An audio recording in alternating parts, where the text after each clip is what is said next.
Blessed to be a part of your day. Kevin Miller in the morning, KIDO Talk Radio. Phone number is 580-5436, 580-KIDO. And even though we're, 27 days away from the election, do want to remind you we are coming up on Miller's Mission and looking forward to partnering with our friends at the Boise Rescue Mission, Team Mazda Subaru, Camping World, to raise turkeys, where we ask you to give a turkey, don't be a turkey. As once again, we'll live at the Walmart on Garrity and Franklin from the 12th through the 17th, collecting your turkeys, your non-perishable goods, your tax-deductible donations, cash or otherwise. We are looking forward to, once again, donning the turkey outfit and having a good time. Joining us now, our great friend, Michael Stumu. Michael, good to have you back here on KIDO Talk Radio. Welcome. Hi, it's great to be here. We take a look at a couple things. Before we get to this trade agreement between the revised NAFTA or something better than NAFTA, what do you make of the cover of Bloomberg Newsweek this week, where they have this picture of this tiny chip saying this is how China, paraphrasing, has stolen a lot of our goods and services? We talk about China with you occasionally. Your thoughts? Sure. Yeah, this is a big area of change with China, a big era of change with Vice President Pence giving a very substantial speech at the Huston Institute last week, laying out everything that China has done problematically, not only cheating, but being a global rival to us for superpower status. If you haven't seen that speech, it'll be looked at as a change or a turning point in the U.S. geopolitical relationship. But the fact that China not only uses worms and software to hack into our computer systems for government, business, and the like, the issue you're talking about is motherboards made in China have a little tiny pea-sized microchip in them that is hardware that is designed to compromise the motherboards and to, steal secrets and do all kinds of shenanigans. And you can't, run a program to get rid of that hardware, that actual physical pea-sized microchip on motherboards, because it's a part of the motherboard. Very serious issue that shows that they're not about to reform. Well, and here's the other thing. I mean, many people probably forget, but those Lenovo laptops are made in China. They bought those, from IBM many years ago? Sure, yeah, Lenovo. And most semiconductors are made there. The semiconductor industry has moved there. Optical networking, all kinds of, and they're rivaling us for, 5G leadership for the next, iteration of cell communication, cellular. Very serious. Yeah, and we really don't even know about it. Just one final thought about China. It's just, it does seem a course correction here with the administration. Do you think that anybody else will pick up on this, or will we go back to China's our friend, but they steal everything from us, the policies of the past? Yeah, I think this is an epic shift. The president said last week in releasing a defense industrial base report that economic security is national security. The defense industrial base report highlighted how dependent we are on China for our defense and military goods way down the supply chain. This will be a big shift. We are probably, in my view, in a new era of decoupling from China. You're going to see a lot of industry move out of China, either back to the U.S. or third countries, but there is a decoupling because we gave them 20 years to reform in the WTO, and they've gone the other way and become only more problematic. So this is a major shift. Michael Stumo joining us, Chief Executive Officer, Coalition for Prosperous America. Kevin Miller on KIDO Talk Radio. So, Michael, let's talk a little bit about this new trade deal. Many people have been critical of the president, but doesn't it open up dairy for American farmers, to Canada, which in the past had been restricted? Sure. There was a segment of Canada's supply management system which discriminated against U.S. Milk products, and they've largely solved that issue. It's maybe worth about $70 million for our dairy farmers. That's helpful. It's not going to get us out of the price crisis that we're in now. We probably need a bigger whole of government approach for several aspects of agriculture, but that was big. Michael, what else does this mean? Many people have been very critical of NAFTA. Will this new reform bring jobs back to America? It will probably stop more hemorrhaging offshore and bring some back. We have several provisions that are good. Note this is called the U.S.-Mexico-Canada Agreement because Ambassador Bob Lighthizer, Trade Ambassador Bob Lighthizer, and the administration don't think of these as sort of free trade unions, like in a globalist sense. They see them as agreements between countries, which is why it's renamed in this way.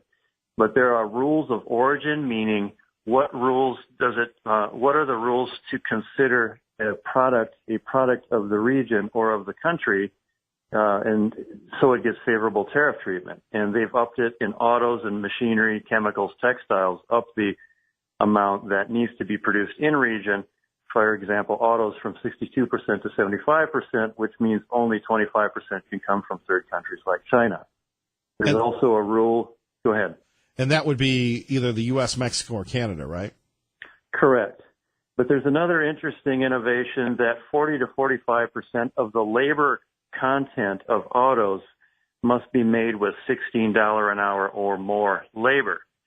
That is a de facto must be made not in Mexico part of the deal because Mexico pays $1 to $2 an hour or, $2 to $3.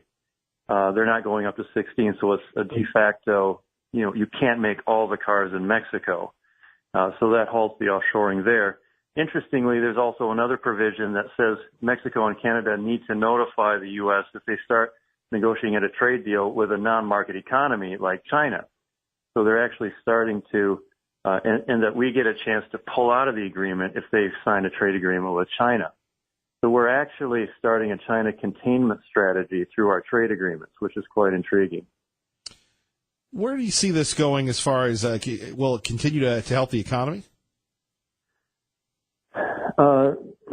It will not do, it is do no harm. It is some influence. It's a prevention of more offshoring as opposed to the massive offshoring we saw with the original NAFTA. If it goes awry, the original NAFTA and all trade agreements are permanent. This one is not. Lighthizer sought a 5-year sunset. He got a 16-year sunset, so NAFTA will end after 16 years unless renewed, and there's a renewal period every 6 years for parties to see if they need to change it or if they want to refuse to, go forward, and they can cancel it with a 6-month notice. So it's built in so it can be modernized. I think the bigger issues are the China tariffs that are at 10% and going to 25% at the beginning of the year, and another set of tariffs on $260 billion. We're probably going to see in 6 months 25% tariffs or a year on everything from China, which is part of the decoupling. That's probably the bigger force here. But we still have to do something about agriculture. And again, we need a whole of government approach on agriculture. It's not doing well. Michael, anything else we should be looking out for as far as, and we're an agriculture state, so obviously whatever happens with ag hits Idaho hard. Yes, right. The rest of the economy is humming well without agriculture. And just as the administration is shoring up strategically our defense industrial base with a whole of government approach to respond to China's whole of government approach to undermine us, farmers and ranchers should be asking for us to do the same thing strategically with the food and fiber supply chain because rural America, needs to prosper, and it can. And between that and the fact that the dollar is continuing to rise, making our agricultural and manufactured goods less competitive, the administration does need to get on the fact that foreign money coming in is pushing the dollar too high. Okay for Wall Street, but it's not very good for Main Street. We got to get a handle on that. Michael, if people want more information about the Coalition for a Prosperous America, what can they do to be informed, sir? Go to prosperousamerica.org. Thank you. Keep your powder dry. Thank you, sir. Good to be here. All right. Always great to have you in Idaho. Let's go to Hank in Boise. A lot to discuss this morning on KIDO Talk Radio. Good morning, Hank. Okay, you made the statement that for instance, that Brad Little could get as much as 75% of the vote. I don't think that's likely because your Democrat base vote has been holding around 30 to 33%, even with their worst candidates, and So I think that she will get at least that amount of the vote. So I mean, I can conceivably see Brad approaching maybe 66, 67 at top performance, but not 75%. And the other thing too about Jordan is she's like Linda Paul when she ran against Butch Otter in Congress and whatnot. A muddled stand on gun control is political poison, particularly for Democrats. I mean, even in better days for Democrats, like with Frank Church and Andrus, they were very careful not to get associated with gun control. And Jordan has not been that careful. And Linda Paul, when she came out unequivocally for gun control, succeeded in losing every county in that congressional race in 2000. Which was the first time a Democrat had done that since the creation of the first district in 1919. She managed to lose every county because of that. Even hardcore labor areas like Shoshone County around the Kellogg area even voted against her. And Jordan made that same mistake. So I don't see you recover. I could see your phone caller who came in earlier, this Pete from the North End. I mean, I live in the North End. I mean, I'm surrounded with Jordan. I mean, over here where I live, they adore her. I mean, she's sort of like almost like a cult figure over here in the North End. But they're delusional. And Hank, you're an astute political reporter. She has no money. She has no message. She's not on paid media. And look, she might be, the Florence Nightingale of this movement, and that's a compliment, I guess. You have these young millennials that don't know what the heck they're doing. But in reality, outside of the north end of Boise, Brad Little, look, the work, the efforts, the sweat he's put in is going to pay off. I mean, when you take down a multimillionaire, when you take down one of the most conservative members of Congress, and you live to fight another day, and then your opponent, I don't know what she says. The real American thing, dumb statement. The gun thing, a dumb statement. I think she would be better off not making any media appearances and just doing Facebook Live stuff with some type of script. She's not very good. Tell me where I'm wrong. I'm in agreement with you. I don't think she trips up herself, and I don't think she's all that great. I think you're right, exactly right. That should be her approach. And she's got that arrogance about her, which is odd because legislatively, which is her leg to stand on for qualifications, she accomplished nothing. But I think a lot of her race, I think that the winds up in northern Idaho are flipping away from the Democrats. And I think that she probably ran to the governor's spot because I think she stood a good chance of losing her legislative seat up there up north. And I think that was part of the thing that pushed her into the governor's race in the first place.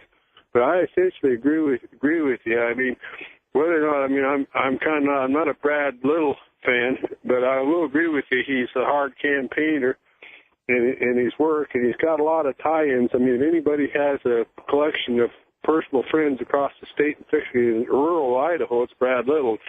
She's going to have a hard time beating a network like that. I don't have any doubt about that. With all due respect, look what happened to Congressman Labrador and Dr. Ahlquist, much more formidable candidates than Miss Jordan in the state Democratic Party, and maybe not even them. These misguided millennials have given the Republican Party the biggest gift in the last 15 to 20 years. My only caveat to what you're saying is what I started my conversation with. Democrat vote has been consistently holding in the state between 30 and 33%. So Dave Little's likely performance is not going to top 67, 65% in all likelihood. And when this is true, Hank, it's a radio show. I've got to pump that up. But I'll leave it at that. Well, thank you for taking my call, and I sure appreciate it. Hey, Hank, we appreciate your insight. Thank you, brother. Bye. Bye-bye. 580-5436, 580-KIDO. We're talking about the non-campaign of Paulette Jordan today. Patriot Ray joins us now on KIDO Talk Radio. Good morning, Patriot Ray. Good morning. In my work, I get to go to Garden Valley and the Emmett area. And to be honest, I cannot believe the amount of signs that are out for Paulette Jordan in those areas. And they're not little signs, they're big signs. Who's paying for those? Because they're pretty big signs, and they're in farms and everything else around there. I couldn't believe it. Well, let me tell you Let me tell you what I see in my power corridor that I drive, whether it's Chinden, whether it's State Street, some of the most traveled streets in the state. I see nothing. Now, I'm going to hit you with this one. You remember during the congressional campaign, and our friend Gary can attest to this one if he's listening, our friend Michael Snyder had all these signs out, and he was going to take it to Russ Fulcher and everybody else. In the end, he got 10,000 votes. A lot of hard work, a lot of sweat equity, but, the signs aren't there. So what do you think about this race? Well, my only concern is that she's going to get the sympathy vote because she's a woman, and she's going to get the vote because a lot of the millennials who are now coming out because of Taylor Swift, they'll vote everything Democrat just because of Taylor Swift now and her comments. And it's amazing to me that people don't look at facts, don't look at what's going on. If the Democrats get control of the House and Senate in our federal again, we're in big trouble. I mean, because they're doing everything they can to destroy Trump. And even one of my granddaughters posted how, Kavanaugh should be put in jail. He shouldn't be a judge. And I'm going, what? You got to listen to the facts. So they hung him out before he even had a chance, and yet he still was put in, and that's a wonderful thing. But they're still planning on attacking. If they get control, they want to impeach him and the president. So it's amazing. And Clarence Thomas, and you, and me. And Clarence. That's They're coming right. for all of us. For all of us. So we need to be aware, because the big sign now is we're coming after your guns again. Jordan. Here's the other one. Look, they're going to make Obama seem conservative if they ever get back in. Oh, my gosh, yes. I love listening to your show. I love the callers that you have come in. It gives us an opportunity to really express ourselves in a calm and effective manner, where on the other side, why don't people see the hatred that's coming out of the other party? And I just cannot believe it. And so as we go forward, in my almost 70 years on this earth, I never thought that I would see our country be torn apart the way it is right now.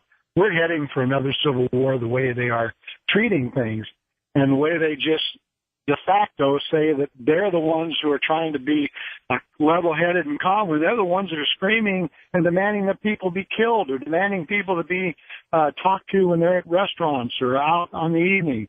This is insane. And yet the young people are eating it up and saying, hey, this is a good thing. We hate everybody. It's just amazing.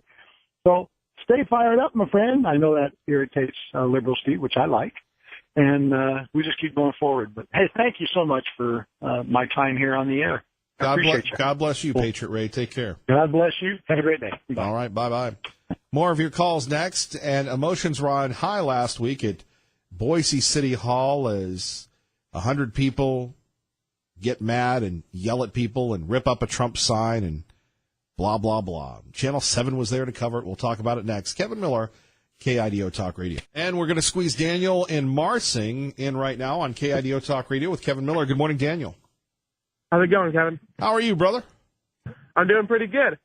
So I'll try to be quick here. I haven't heard you guys talking about it this morning, but I think there's one thing we're not considering about the Paulette Jordan election, and I think we're not considering how many people have moved in from out of state that will be voting for the Democrat side.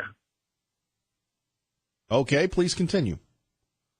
Well, I mean, I don't know a whole lot about it, but I'm a younger guy, but I know I've been driving around.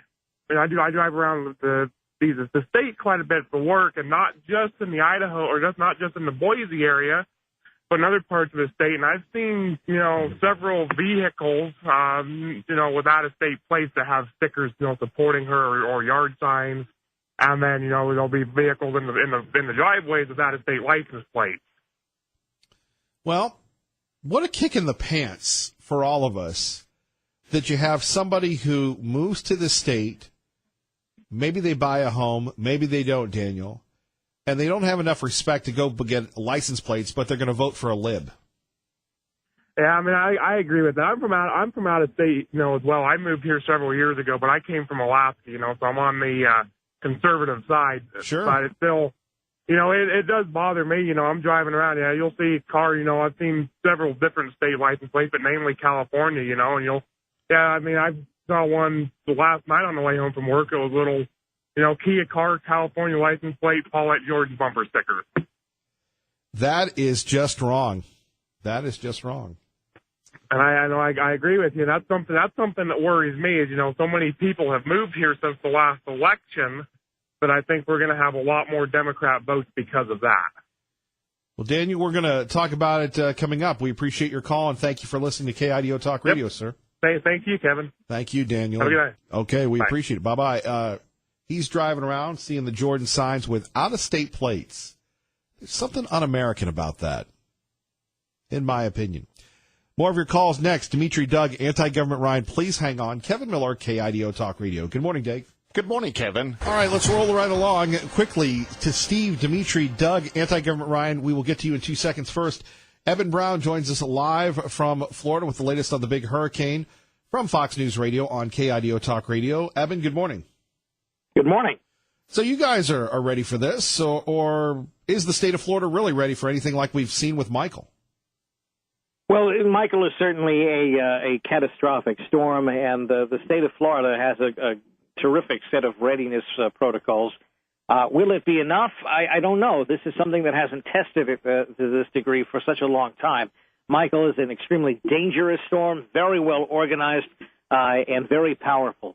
It is certainly generating horrific winds and a lot of rain, but the real problematic part is the storm surge, where on the northern Gulf Coast of Florida, we're seeing anywhere between 9 and potentially upwards of 14 feet of storm surge. That is unsurvivable for a human being. So we hope that people have made the decision to evacuate when the time was available to do so. A lot of the low-lying areas south of the intercoastal waterways in the Florida Panhandle are now officially labeled as hunkered down. You cannot leave.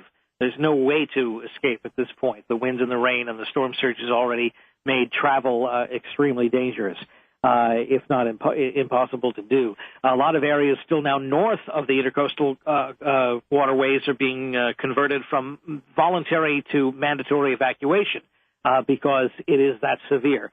But there will be only a couple hours worth of a window in order for people to escape.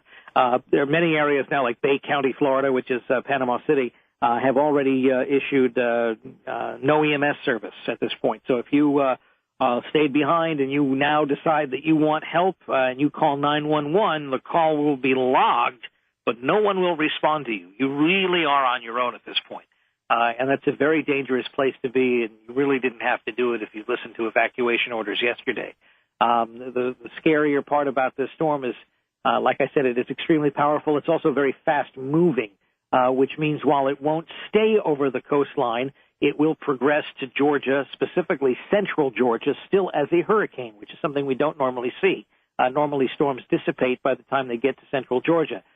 This one will not, at least not to the point where it's no longer tropical. It'll keep its tropical characteristics as it gets back to the Carolinas, maybe Friday or Saturday, and it will dump a lot of rain and still have some pretty dangerous and damaging winds before exiting off to the Atlantic. So what we're looking at is something that is extremely rare, extremely dangerous, and we hope people paid attention to orders given yesterday to get out of the way. Amazing when you see, as you've noted, unlike other hurricanes, this will be able to, Michael, at least if the models hold up, will be able to keep hurricane status going through, quite a bit of territory of Georgia until it gets to the Carolinas. That usually doesn't happen, does it? No, it's a very rare thing for central Georgia to get a hurricane. Sometimes it gets remnants of a hurricane, or it gets a tropical storm that once used to be a hurricane. But to get a hurricane at full strength in central Georgia is very, very rare. And that's just due to the way this storm is so tightly organized and is moving at such a good forward motion. Eben, we appreciate it. Hunker down. Will do. Thanks. Eben Brown joining us. Remember, when you hear Fox News on the radio in the Treasure Valley, you're listening to KIDO Talk Radio. But the madness hasn't stopped. They're already signaling that even more drastic steps may be necessary now that Justice Kavanaugh is on the court. We start with Doug from Mountain Home on KIDO Talk Radio with Kevin Miller. Good morning, Doug. Yeah, good morning. How are you guys? Living the dream. Yeah, I'm sort of like the guy that just called about all the people from California moving in. You know, I ain't counting my chickens before they're hatched. I'm too old for that. I mean, you got lots of them moving in here, and I'm like you, what a kick in the gonads for freaking the state of Idaho. And it's going to keep happening. That's what stinks about it, Kevin. And for people just tuning in, Doug, look, you're coming in from out of state, and you can vote for Paulette Jordan, but you can't change your license plate? What does that say? Well, it just tells you why they came here. Yeah. They came here to try to change it the way from where they left. I mean, they hate it where they left from, but yet they want to still vote Democrat. It's just like, are you kidding me? But I agree with you on the millennials, too, the kids. They're brainless. They've been taught this stuff in school, so they're brainless. And as far as the money that you was talking about with her, she smoked it. That's as far as I see it. They smoked it. That's what they're pushing for with all this freaking crap in the pot. Yeah. Enough said by me. Have a good morning. All right, Doug, appreciate you. Let's go to Dimitri in Meridian with Kevin Miller on KIDO Talk Radio. Good morning, Dimitri. Good morning, Kevin. So I want to chip in as well. Daniel, I think, brought it up. And last time we spoke, remember I spoke about the importance of having debate about culture in Idaho. We are a very small state. I moved here from out of state as well, but the reason I moved because of the culture here in Idaho. I think it's unique. I think it's valuable. It's valuable to protect it. I mean, just think about it. We're a very small population state. You just 2 million people moving out of California, which is very easy, to Idaho will completely transform our state. Well, and you see it, and the libs are so arrogant they can somehow get a sticker for Paulette Jordan, Dimitri, but they can't change their license plate. Well, because, like what previous caller said, is because they are not here to uphold Idaho values and Idaho culture. They're here to change, and maybe we should have a conversation also about restricting movement to Idaho. There was a time ago when states were actually responsible for the immigration. But to just leave it to chance, and like you said, it's not a chance. Liberals are using that to actually change conservative states into liberal states through demographic change. And so it's very important. I think if we don't start talking about right now, when finally people wake up, it'll be too late, like it happened in California. Well, not only that, but maybe it's time to, at the very least. I think you're legally supposed to have 30 days to change your plates in this state. I remember my first day here, I went and changed my plates. Maybe they want to stay. Maybe they always want to, have that option to go back to California. I don't know. I mean, well, it's expensive. Look, if you sell your house in California, you can buy a house just as good or bigger here in Idaho. That's why they're all moving here. Number one. And number two, you're telling me you can afford to move to Idaho, but you can't change your plates? How cheap are you? It's not about being cheap. Like I said, they're coming here. The ironic thing is they're moving out of California because they turned into a asshole, how some people say. But they come in here instead of changing to what we are here, and that's what I've done 15 years ago. They actually bring in their stuff and their ideas, their ideology, their politics here to turn this place into a mess. And so, again, like I said, I think we need to have a public debate, a public discussion about that and decide, look, our culture is unique, it's valuable. Idaho is not just any other state, and it's important to protect. For example, my 8-year-old son and I, we are part of Peregrine Fund. We are, I teach him that it's important to protect wildlife. So if it's important to protect birds, how much important is to protect cultures of people? Agreed, Dimitri. As always, we appreciate you listening to KIDO Talk Radio. God bless you, Kevin. God bless you, Dimitri. I always appreciate you. Let's go to anti-government Ryan with Kevin Miller on KIDO Talk Radio. It's been a while. Good morning, Kevin. It's always good to talk to the legendary talk radio show of Idaho. Thank you, brother. So a lot of people are bashing on the millennials today, Kevin, and as you know, I'm a young man.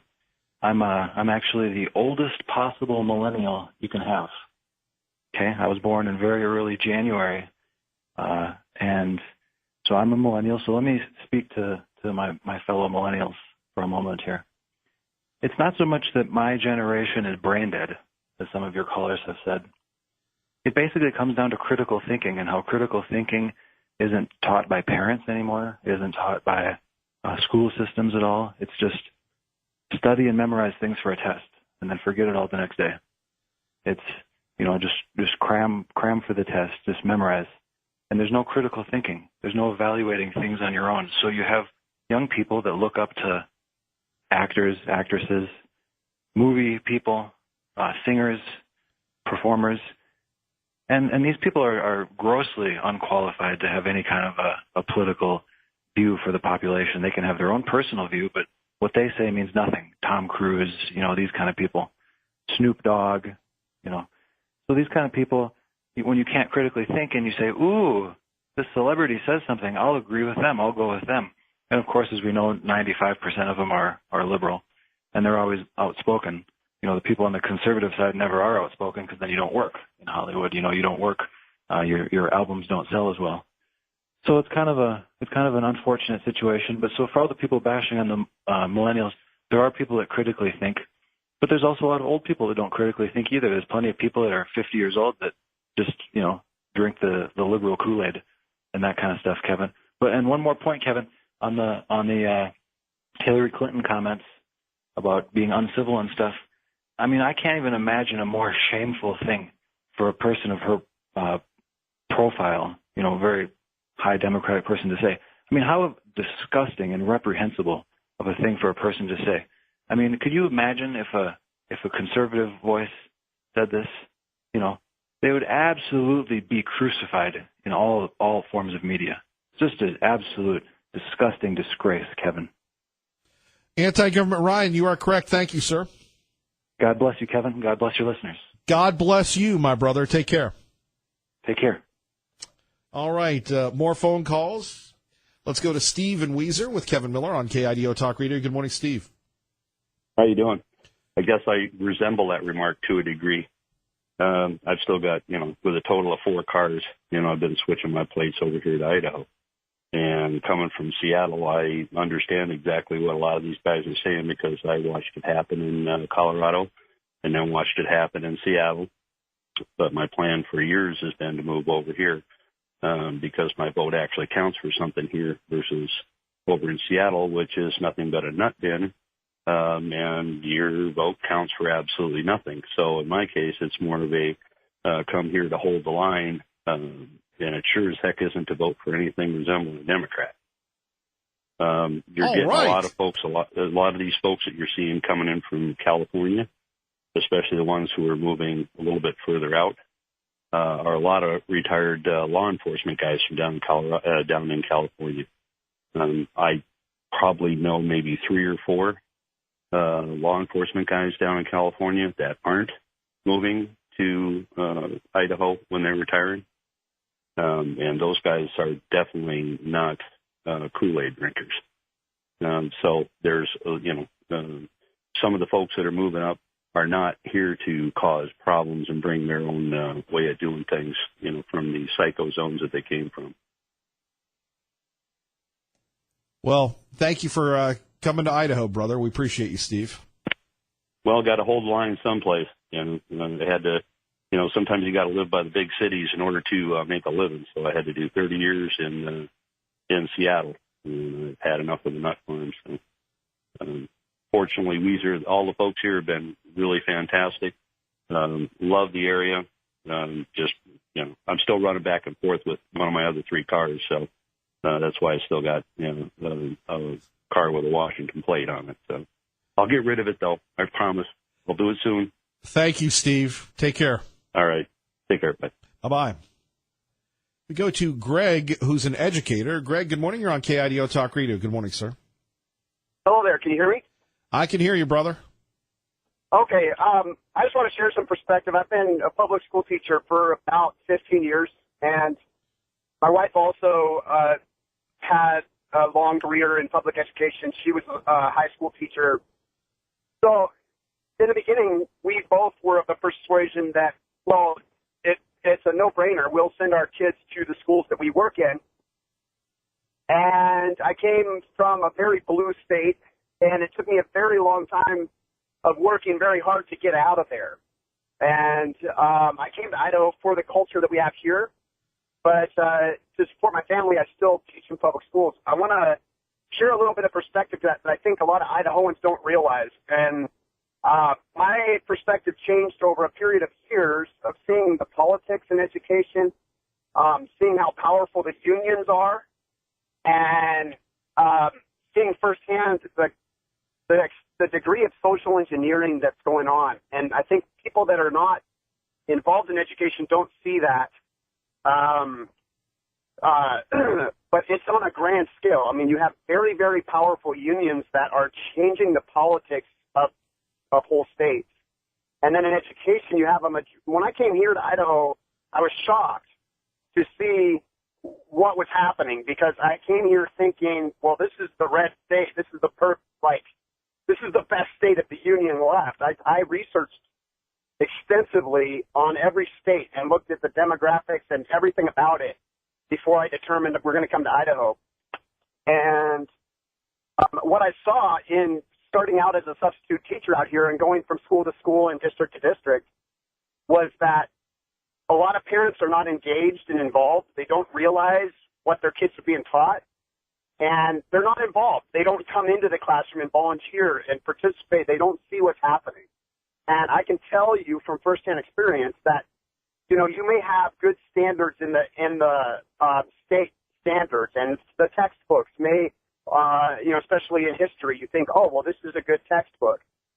But public educators, by and large, are taught the same indoctrination. We go through extensive liberal indoctrination to get our credentials and our degree.